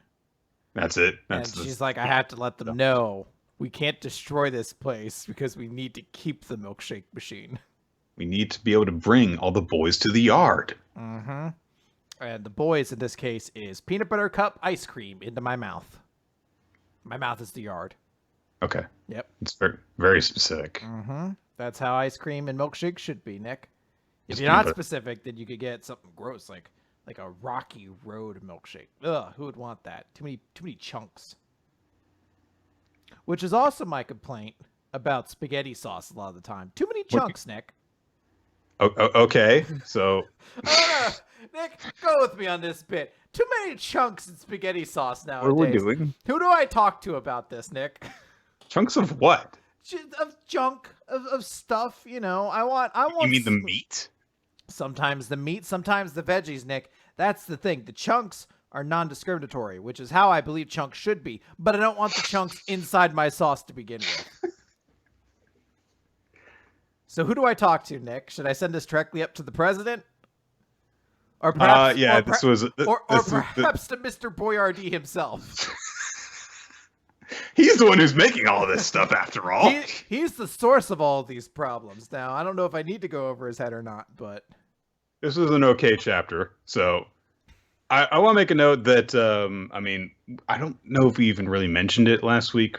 This was the reason that last week there was the big 2-page color spread. Dr. Stone's anime debuted last week. I've seen the first episode. It seems really good so far. I'm really happy with how it has turned out, and I hope that this means that a lot more people are going to discover it, because I think that it is a good adaptation for the first episode, at least. Is there an opening for it, or we usually get one opening in the second episode? I can't tell if there was an opening, because they played a thing at the end, but I can't tell if that was the ending theme or if that was them playing the opening theme at the end. So it's pretty cool. I like it a lot more than Vinland Saga's opening theme, which eventually becomes appropriate in like the last 15 seconds of the 90-second opening. It's like, oh, now it sounds like something that's kind of metal. There you go. I've also seen the first episode, the hour-long debut of Astro Lost in Space. So happy that that's out now. It's really good. So it's really weird. There's like I watch basically one anime a year for the last couple of years, which is just, whatever season of My Hero Academia comes out. And this year it's like, oh my god, this is 3 anime in one season I want to see now. I'm gonna Where will become my an time animator. go? All right. All 7 Deadly Sins. Let's talk about 7 Deadly Sins, Chapter 318. This won't take long. Ambiguous fight. Yeah, there's nothing ambiguous about this fight. We cut back to the fight with Melodius versus the Demon Lord. There's some big combo attacks. There's specifically a cool attack where Melodius does his full counter and Elizabeth does her big beam spell. And basically it's like a giant pillar beam called the God Eater. It's pretty cool. But Melodius is taunting the Demon Lord, being like, okay, so you don't have full control over the body. You haven't been able to utilize your magic properly because of that. So really, you should just abandon your vessel and go back to Purgatory if you want to survive. Get out of here. Yeah. But he's like, there's something about this, though, that doesn't feel right. So they go back to fighting. Melodius tries to contact Zeldris from inside and is basically like, don't do as father says, take yourself back, everything like that. Answer me, please. And Demon Lord starts fighting back. He was kind of on the beating end of everything, but he's like, your fist is weak. Your blade is dull. You want to rescue your little brother, don't you? So he gets kicked in the face, but Demon Lord's thinking to himself like, now I know. Even though you have all this newfound power equal to that of a Demon Lord, rather than using it, you're holding back because you want to protect your brother. And that is more proof than anything that you are a fool. And as it says this, the little tattoo symbol that Zeldris always had over his face starts to appear. I don't know if that was his commandment symbol before or what specifically, but it's sort of that symbol we'd see on Zeldris from time to time. The star thing? Yeah, that little curved tattoo thing. It's been on his head the entire chapter. Has it? So, yeah. Yeah, I guess he just got his shit pushed in then. Yeah, I It's guess it bleeding. is. That's why it looks like it's Oh, appearing. it's bleeding more. I guess that's why I'm thinking it's like that. Ooh, it's like a gold dust match currently, or sorry, dusted words match. It's fine, chapter. It's funny to see the Demon King being like, ha ha, you're weak. Ow. You fool! You'll never defeat me. My ribs. Your blade is dull. Oh, please stop hitting me. On my back. Yeah, I have literally nothing to say about this chapter. It was a fight scene, and the Demon Emperor seems to think that he's got the advantage, even though Meliodas is wrecking his shit. Well, he still does. He's got something in the back pocket. He still does because he knows now that Meliodas won't kill him. Yeah, because he's got nothing to fear. He wants to save Zeldris, because he kills him, then he kills Zeldris. So he's like, I kind of have the advantage here because you're not going to use your full power against me. Having an entire chapter dedicated to just that point is like, all right. We get action in it, So, and yeah, it's just there. Let's move on to the Promised Neverland. It's chapter 141, The Promise from 1,000 years ago. So it's time for a big history flashback time. Okay. Nick, Wasn't really expecting this. were you like me, and when the page showed up, that was all the characters, like the title page, you're like, who the fuck are these people? No, actually, my reaction was like, are they supposed to look like Emma and Ray? And Norman, I mean, it definitely. I think the girl is supposed to look like Norman. Yeah, I think they're intended to at least resemble them. Reminiscent. I mean, if not, it's definitely a subconscious thing because they look way too much like, at least like Norma and Emma there, to not be intentional. And of course, the big barbarian in the back is Phil. Like the similarities between them is uncanny. Of course. Mm-hmm. So, that's Gildicris. Oh, right. I see, because the glasses and the beard. Yeah. Yeah, I see it now. So the owl is Phil. Just like perched there on Minerva's shoulders, like, whoo. Oh, you son of a bitch. I'm just imagining, like, there was that 2011, 2012 Winnie the Pooh movie where they had like Craig Ferguson as Owl. If instead of him, it were Sean Connery. Pooh, you fat son of a bitch! Stop eating all the goddamn honey. You fucking idiots! Keep on not being able to tell the difference between a fucking tree and a heffalump. It's not even how you say elephant, you bastards. Honey is spelled Honey. There's no U, you goddamn obese. Grammar Nazi Sean Connery. He's just angry and bitter. Where's a woman in this forest for me to slap? Kanga, get over here. Why is this forest such a fucking sausage fest? Too many male stuffed animals. Oh, I love Sean Connery in like the ironic way. Right. Man talk. Anyway, before we get to the big flashback, we have a little flashback to when Emma and company were discussing the promise and what they would have to do. Because Ray's like, all right, we're going to make a new promise with blah, blah, blah, blah, blah, blah. Weird Nose Kid, I still haven't bothered to remember so many of these kids' names, is like, oh, but what kind of promise would we make? How do we do it? And Emma says, well, they actually gave us a hint regarding that. And they, more holographic information. And Ray says, there's more than one promise. Humans won't hunt demons. Demons won't hunt humans. They segregate the worlds. That was the promise that humans and the demon royal family made. The other is the promise that the humans and the demons made with Allah. And Ray's like, if we use that, we can make it and escape from the demon world. And so Emma says that she has, in the present, that she has come to make a new promise. And Allah says, sure. And I was like, well, what? That's it? What? Okay, cool. No takesies backsies. He says, however, I would like a reward in return.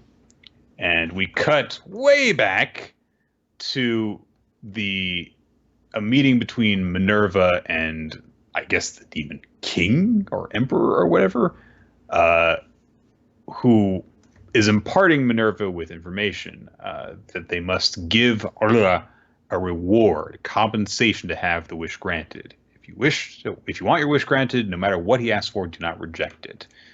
And so we are being given the backstory of what happened leading up to that promise. Just over 1,000 years ago, we see this company of human soldiers in medieval wear with swords and stuff. And Commander Ratri, I shouldn't have said Minerva. It was ancestor of the Ratri clan. Anyway, so Ratri, who's got his owl on his shoulder, is talking with some of the others, and he's like, "All right, this is it.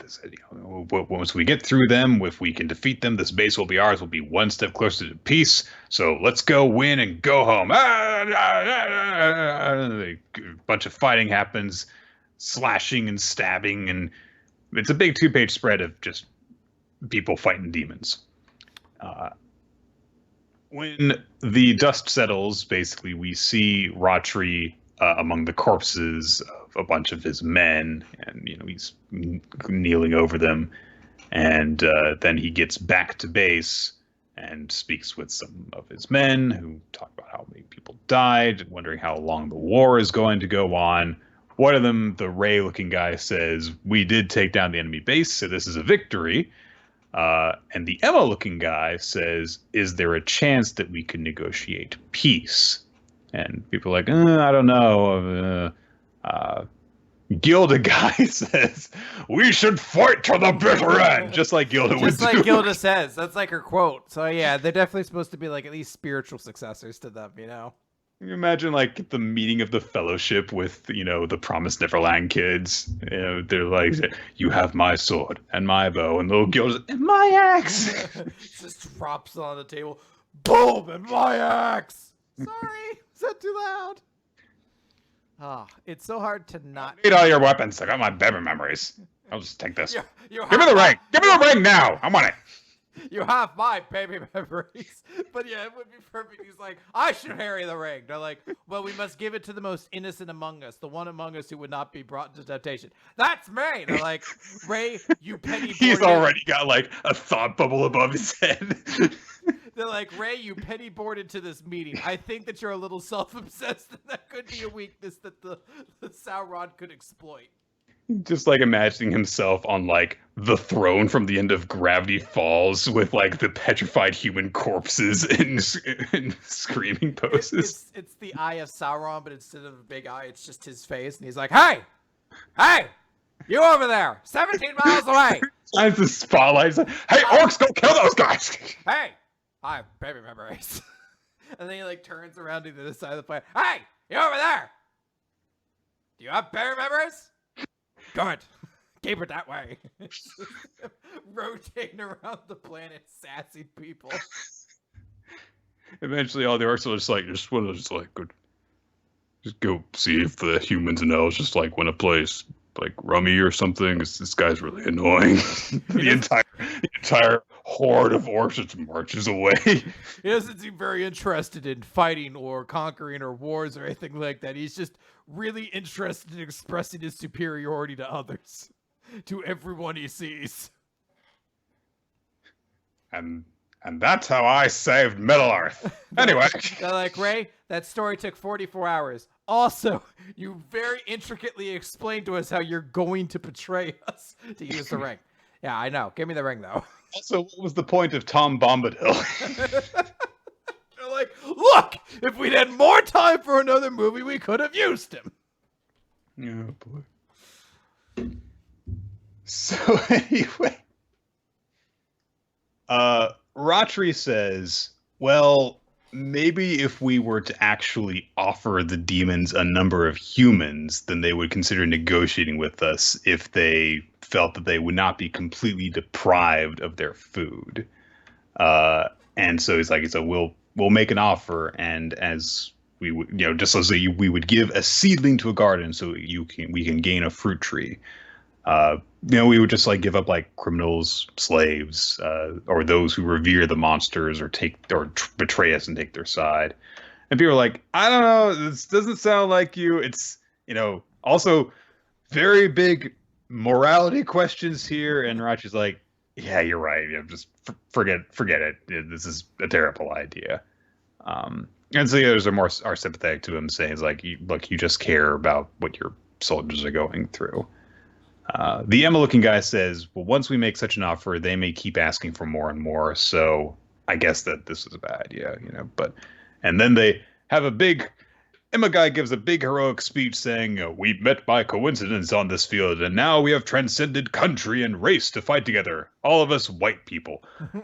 Whether we choose peace or to battle it out, we aim to win for all of humankind, without discrimination against countries, ranks, or ideologies. Let's protect all people. Everyone, we're almost there. Finally, a chance to win is in sight. We're going to end this war that's been going on for generations. Let's secure a world where we never fear being eaten. Yay! And we get some narration from Ratri's perspective. We're almost there. Just a little more. With irreplaceable comrades and a great mission, we're getting closer to victory. But then I remembered that a chance to win can easily be overturned in a second against those monsters. And holy shit, Luvis shows up. Pre-promised Luvis, who's looking fucking ripped. I have 78 abs. Yeah, skips leg day, dude. Kills everyone, basically. And is very happy about it. And he just kills literally everyone except for Ratri. And Ratri's owl. Who? And Luvis stares down at Ratri. His mask has this big evil grin on it, and he says, all that's left, that's you. And Ratri goes, oh. You like see the exact moment that he pisses his pants. But then we get the big moment of the chapter, which is, that was when I realized I'm tired. I want to go home. I'm sick of this. For the people, for the soldiers, I don't care. I'm tired. It'll end soon? When will that be? It's all an illusion. We're fooling ourselves. Right now, when victory is in our sights, isn't this the perfect opportunity to end this? Now. I have to be the one to do it. He casts his sword down, removes his helmet, and says, Grand Duke Luvis, please take me to your king. I would like to propose a deal. I like the twist in this that, it was not some, we are killing each other thing. It was not some act of nobility or necessity. It's just one dude decided, you know what, this fucking sucks. I'm sick of fighting. Let's make peace. And that was it. War blows. War sucks. Hey, don't eat us, please.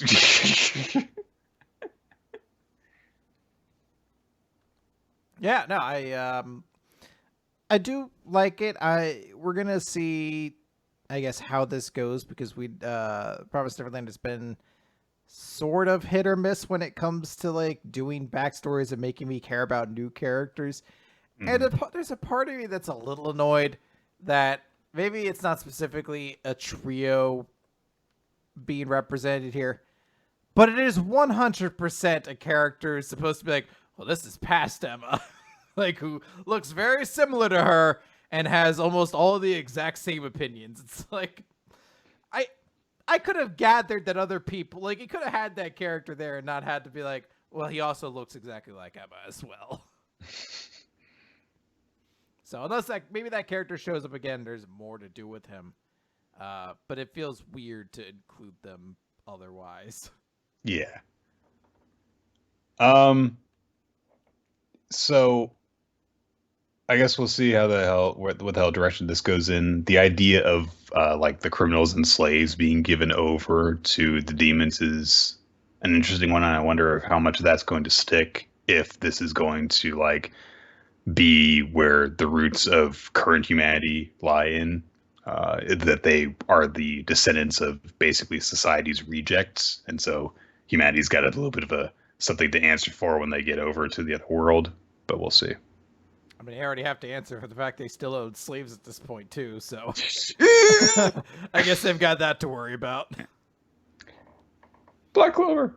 All right, let's talk about Black Clover, page 211, the final attack, which is what the chapter's about. But first, we got to talk about the results of the popularity poll. In that second, starts it out with, and he was 20th before, and he's dropped to 54th now. And then it's a bunch of characters, pretty much everybody you'd expect who's on there. And Charlotte. Yeah, Charlotte's 6th. Gauch's 10th is maybe the most surprising one that's on there. Mary Liliana is like 5th. I guess it's only surprising because everyone else on here is pushed by the story as being supremely cool and mega awesome, and Gauch is only sort of pushed that way. I guess the other one would be Mimosa, and you're like, girl. So yeah. I presume that's why it's there. But it's more female representation in popularity than you see from a lot of big shonen battle series. So it's like a pure 5-for-5 split between the top 10. So, anyways, we go to the chapter then, and all the characters are getting ready for this. We know that Yuno and Asta have both told each other. But before we get into that, Zoro was not in the top 10 for the Japanese, but he was like 7th in English readers. So good job, guys. There you go. Yeah, we did it. So, Yuno and Asta told each other they both want to be the Wizard King, so they both got a lot stronger. What? But that's fine. Chris, we're in chapter 211, not chapter 53. Come on. Oh, well, don't worry, Nick, because that was last chapter. This chapter, they do something different. So, they're like, well, we got to fight him. So Yuno says to Asta, if you can't keep up, then I'm leaving you behind. I don't know, they did the same thing again. And they both are encouraged by each other's mutual encouragement, I guess, question mark, to fight back. The devil's like, oh, you're all lowly humans. You can't possibly do this. Oh, yeah, he's like, look at this idiot speeding straight towards me, like in the most direct pattern. He must be a big idiot. Oh my God, there's someone behind me. Oh, what? Someone came behind me. What? I know I can literally make eyes everywhere, but and they strike him, and he's very hurt because they both have swords that cancel, but basically he can't like get away from. But they've hit their limit. Asta like the one-winged angel form or whatever he does like disappears, and he's like, I've hit my limit. And that's when Yami from fucking everywhere away is like, I'm gonna do this. And Elf Charlotte's like, you can't do this. And he's like, but I think I will. And we get a little flashback to when the Wizard King recruited him. And he's like, yeah, I don't think you should make me a captain. I feel like it's a really bad idea. He's like, no, I think you guys are going to do great. He's like, but no, you don't understand. I'm going to make things worse. And he's like, I don't think so. Oh, now if you'll excuse me, I need to write a very sad letter to a good friend of mine who died and his son's around. You know where are you going to offer to adopt him? Do you know where the son is? No. Not to say it, I don't. I guess I shouldn't even bother with the letter then. It just rips it up and throws it away. So Yami does his big, strong magic attack, and it slices, it literally just bisects the devil right down the middle, vertically. That's the way you'd say it. Right down the middle, and he's like, shit. And we realize that dark magic can interfere with, quote, the other world. Good to know that we're, just keep on expanding that type advantage wheel whenever you need something big and dramatic to happen. It's not, repetitive or... We're ever going to just have this stuff just be, established and then stop. By the way, my magic has an affinity that works against this magic. Because that's all that magic is knowing that electricity has no effectiveness against ground, but it's doubly effective against water and flying. So the devil has been bisected, and then the fuck's the bird? Nero runs up and uses her very ambiguously defined sealing magic to be like, I sealed away your physical damage. Go! And I'm like, fuck off. Why didn't you just give her healing magic? Sealing magic's such bullshit. I sealed away your ability to die. Now you live forever. And Asta's like, oh, I guess I gotta try. And she's like, well, you're gonna be the Wizard King, aren't you? And he's like, I guess I will. Power up! He gets a big giant sword, and he cuts straight through the devil, and he wins. Well, it ends with him slashing the devil. Well, Nick, the chapter is called Final Battle. And if I know one thing from reading series and Manga Recap recently, if you name a chapter the final one, then there certainly isn't anything to happen after that. Right. So I have a particular issue with this chapter that's kind of weird. Okay. Go for it. It's Yuno didn't do anything. And now that's not something that I personally have a problem with, but in terms of structure, it feels weird that we set up the end of the last chapter by saying Yuno and Yami and Asta are going to work together and they're going to defeat the devil. And Yuno's barely in this chapter. Like, he has the moment where he turns back to Asta and he says, "You're never going to keep up with me." And they work together to attack the devil. And then it doesn't work. And then Yami has his flashback. He has his character moment. He has his big attack that stops the devil and gives Asta the opening to attack. And Asta gets Sekira's acknowledgement and help. And then he surpasses his limits and gets what seems to be the final blow in. And Yuno was there too. But Yuno's just as important. Yeah, so Yuno is technically there for a lot of it. We do see him in shots. But it's basically like, oh, what would be the devil doing while all this conversation's happening? Oh, well, Yuno's distracted by using an attack or something like that. You're like, oh, okay. Because I guess we need that. You know, it's very important that we show that.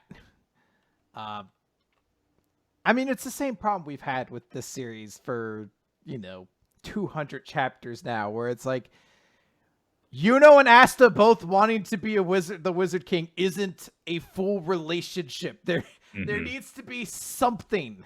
Like, do you remember, like, early on there was the thing with Yuno's necklace and Asta, when Yuno was getting bullied, backed him up and stuff.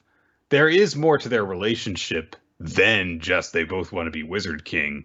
It's just never brought up, ever. Like, you sit there and I know the easy thing is to compare this series to Naruto because there were a lot of similarities on the onset. But, I mean, you would just compare it to that series where, like, Sasuke and Naruto have this kind of fight. And it makes sense why Naruto is, like, driven forward by Sasuke because he sees things in Sasuke that he wants. Everyone thinks Sasuke's cool and he wants the approval of the entire village. Sakura thinks Sasuke's hot and he has a crush on Sakura. So, like, the small little things there about why they're able to pull something out of each other makes sense. But in this, I'm like, they're both friends. Neither one seems to have anything the other one wants. They're both kind of at the same place. So, like, I understand they're friends, and you could be like, well, yeah, your friend would surely pick you up in the heat of this battle.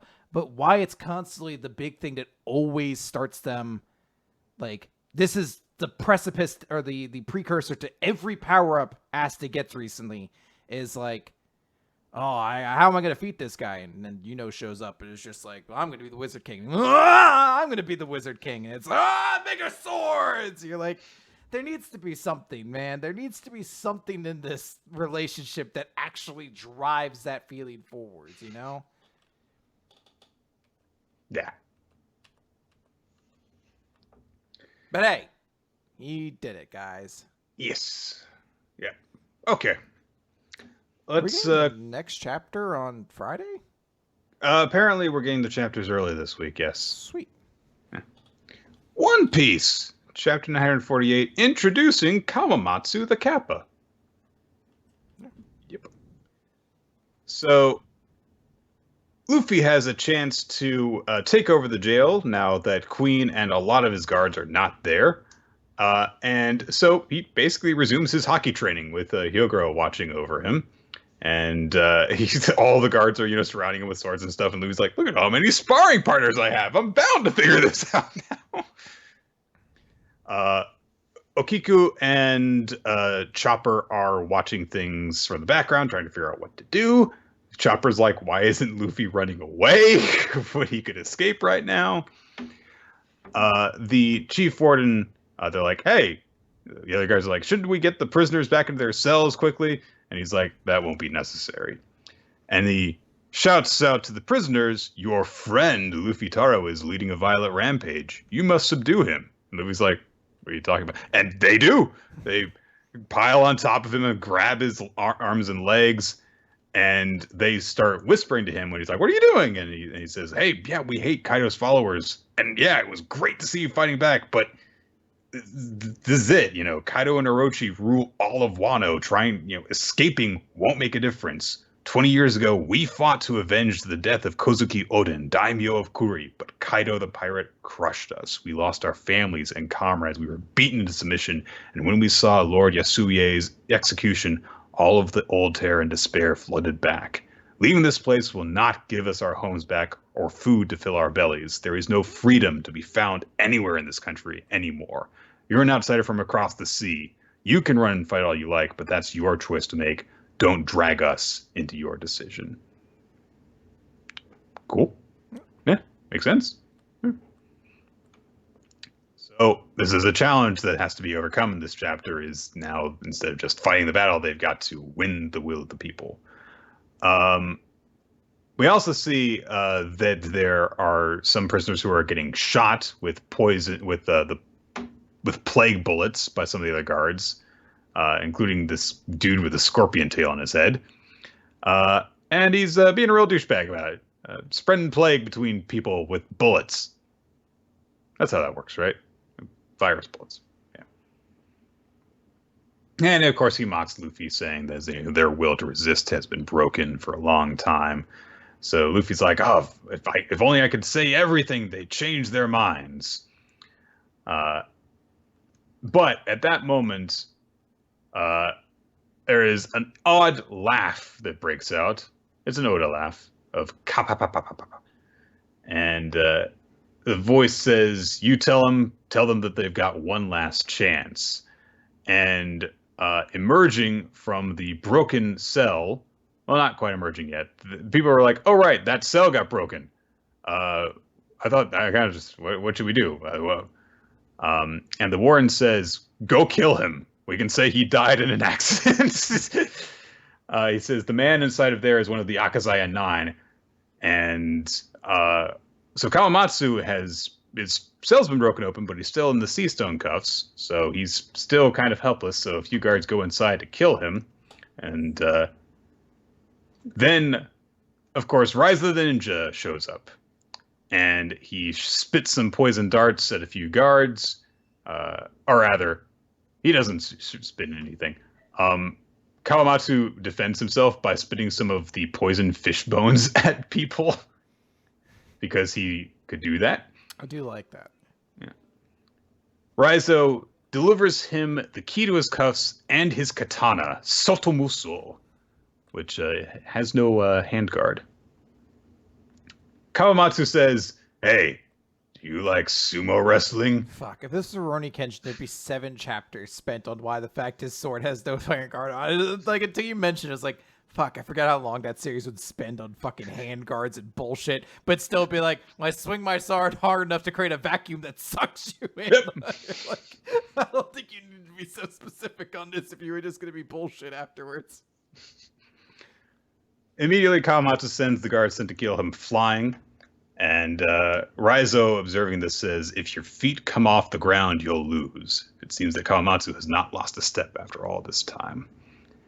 And Kawamatsu emerges, and while saying, like swimming against the rapids of the great river, they call this Kappa style. And he does another technique, charges through a bunch of enemies, and he is a Kappa. Little froggy dude with a beak. And he actually announces himself while saying that, I heard that poisonous fish was a delicacy, but Jesus Christ, that really hurt. I have persevered eating it for 13 long years. So compared to the suffering of my lord, this was but a pleasant breeze. How I have awaited this moment. Kawamatsu the Kappa joins the battle. Ah, This shit. gets up like a Smash Brothers Yeah, intro. I was like, ah, shit, Banjo-Kazooie and Kawamatsu in the same game? I'm pretty pumped.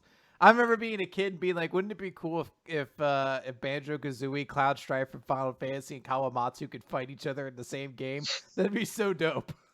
And then someone was like, well, you can put Ness in there too. I was like, get the fuck out of here with that bullshit. But Captain Falcon from a racing game who's never been outside of his car, that would be cool. He's a bounty hunter. Yeah. In the same way every character from F-Zero had lore to it that was all like, I don't know, his sick sister needs medicine, so he drives the most dangerous race car in existence to get it. Anyway, this show got an anime. I keep forgetting it did. Oh, man. Oh, Falcon punching in addition to just Falcon punching, but the Falcon punch clip was a meme for a while. I know. That's how I know that show existed. Shinizo! Kawamatsu's full name is Yokozuna Kawamatsu. Because sumo. I don't know what that has to do with his sword, but anyway. He is one of the Akazaya samurai.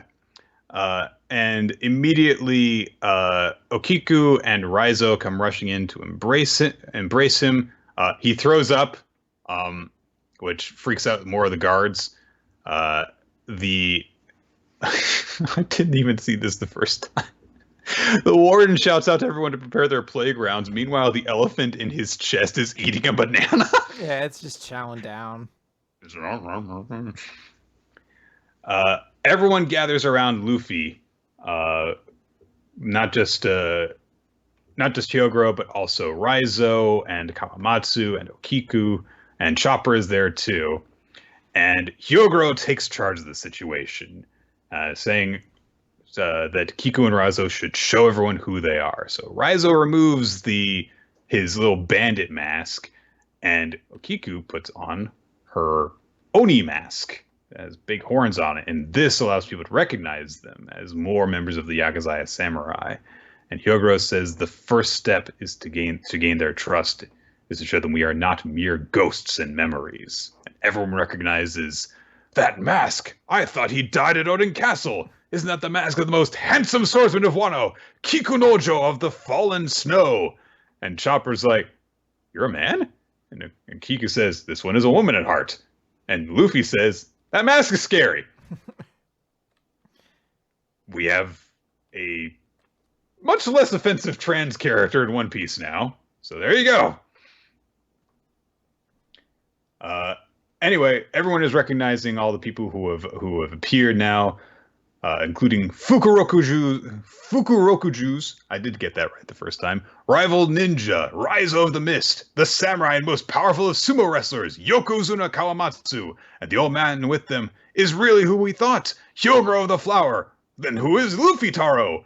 And then we get a shot of Chopper also standing there looking serious, and then this conversation moves on as the Warren's like, it looks like Oroshi's ramblings were true. And Chopper's like, wait, what about me? He's not even in his pet form. He's in his heavy point right now. And Kiku at that moment says, now that you have seen us, we demand your silence. And that's where this chapter ends. It's a big reunion of a lot of members of the samurai group teaming up with Hyogoro and Luffy. So, yeah. Cool stuff. Mm-hmm. I like the final quasi 2-page spread. Is a very cool visual of seeing 4 of the Samurai 9 there, and then Luffy there as well. It's a very cool sort of visual, and I'm kind of excited to see when we get to see all of them together in the same sort of fight. We also get a proper look at how large Kawamatsu is, because he looked kind of short when he was just standing on his own, but no, he is bigger than Luffy. He is definitely sumo wrestler sized. It is very much that this is how just Oda draws proportions, where it's Okiku towers over them, and then you forget that Raizo and then Kawamatsu just have these giant, huge physiques, so even though their bodies are kind of condensed and squished, they're still also 9 feet tall, apparently, right, or something like that. You're like, all right, cool. I do love seeing all the different looking characters all gathered together, and of course, they're all in battle poses with their swords drawn, and Raizo's got his ninja scroll clutched in his teeth, and yeah. It's very Cool chapter. Yippers. All right. That is going to do it for Weekly Manga Recap. So, what were our favorites this week, Chris? I It's a little bit tough this time because there's quite a few good chapters, but not a lot of like, oh, amazing chapters. So I think I'm going to give it to the chapter I enjoyed the most, which is going to be not We Never Learned. Sorry, My Hero Academia, which I thought was particularly strong. But my character of the week is like that's a clear decision for me, and that's Redestro. I think Redestro looked extremely cool this week. I like seeing his power upgrade. Artistically, I think he's one of the coolest characters we've seen in like Horikoshi draw in My Hero yet. I'm gonna give it to the Promised Neverland just because out of everything that I read this week, having the revelation of like, yeah, so the decision to make a deal with the demons was just because one guy was fucking sick of fighting.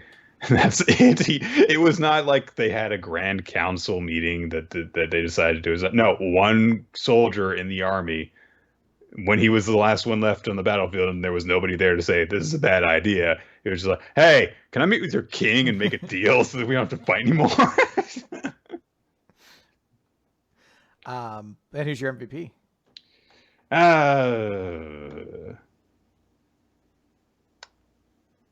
I'm going to give it to Estelle and make our listeners happy. I just like the moment of her having the honest conversation with Ryunosuke, saying it's like, hey, look, when I was in your situation, I was really broken up, so you don't need to put on a tough face for me. Cementing her role as not needing to be this little girl who needs to grow up, but being an older member of their group who has been through a lot of the same experiences and is able to actually offer that kind of relatable mentorship to him. So. Very good. Now, Nick, you did miss the boat, though, on the audience Estelle voting because she didn't get a single vote this week, unfortunately. Really? Yeah. But the winners were, for the audience, was My Hero Academia, and then people wanted to give it to Shigaraki for MVP, which I can understand. I just thought Redemption totally get was that, cool. too. Yeah. There we go. All right. Guys, thank you for listening to Weekly Manga Recap. We record the show on Wednesdays around 7:30 to 8 Eastern Time here on twitch.tv/RoloT and smashcast.tv/RoloT. But sometimes we do need to change things up, especially as Nick's schedule fluctuates with classes and stuff. So to follow along with that and learn when in the week we are going to record in case it happens at a different time, you can follow us on Twitter at RoloT, at NickFTime, and the official podcast account is at WMR Podcast. If you would like to get in touch with us, suggest a manga for us to read, if you want to ask us a question, if you want to just give us general feedback, you can either email us, weeklymangarecap@yahoo.com, or you can check out our Discord channel. That has bunch of chat rooms in it that are dedicated to discussing manga, including you can find the spreadsheet that Ninja X3i has set up for us that keeps track of all the recommendations. The one that we are currently working on, which is JoJo Part 5, the ones that people have already suggested, which you can chip in on and say, hey, I also want to hear what you have to say about this. Or you can look back on the 200 series that we've covered thus far, or something like that. So that way you don't have to say like, hey, what do you think of this? You can just go find the episode and listen to that one. That also has stuff for year-end rewards, like favorite 2-page spread, like we were talking about during One Piece. So if you have nominations for that or votes for that you want to throw on, you can put it on that same spreadsheet. Yeah, I cannot recommend it enough, guys. If you're interested, if you like listening to this podcast, and you like kind of hearing the thoughts and things like that at the end, it is definitely in your interest to check it out and put your vote in, because then you get to like kind of share in the conversation. You get to talk about the manga with other people as well. So if you're into like a cool manga community to talk about some of a series on, it's a great place to go. Special thanks go out to our Patreon supporters. Your support allows us to create fun bonus content for you guys to enjoy. And of course, the people who help out with the podcast: Steve Mann, our title card artist, Infamous Planet, Winsleydale Cheddar, Milo Stilitz, who created the opening sequence for us. And you can check out those last two guys on youtube.com/Winsleydale Cheddar and soundcloud.com/Milo-Jack-Stilitz. And that's it. All right, Nick, let's go hit that dusty trail together, Nick. Hop on my back. Are you the horse? Then? Yes, I'm the horse from Old Town Road. By the way, so you know the DJ Cumberbund guy on YouTube, right? Does the covers. He did one on Old Town Road mixed with Stains. It's been a while. It's right in that wheelhouse of like, I gotta okay, see that.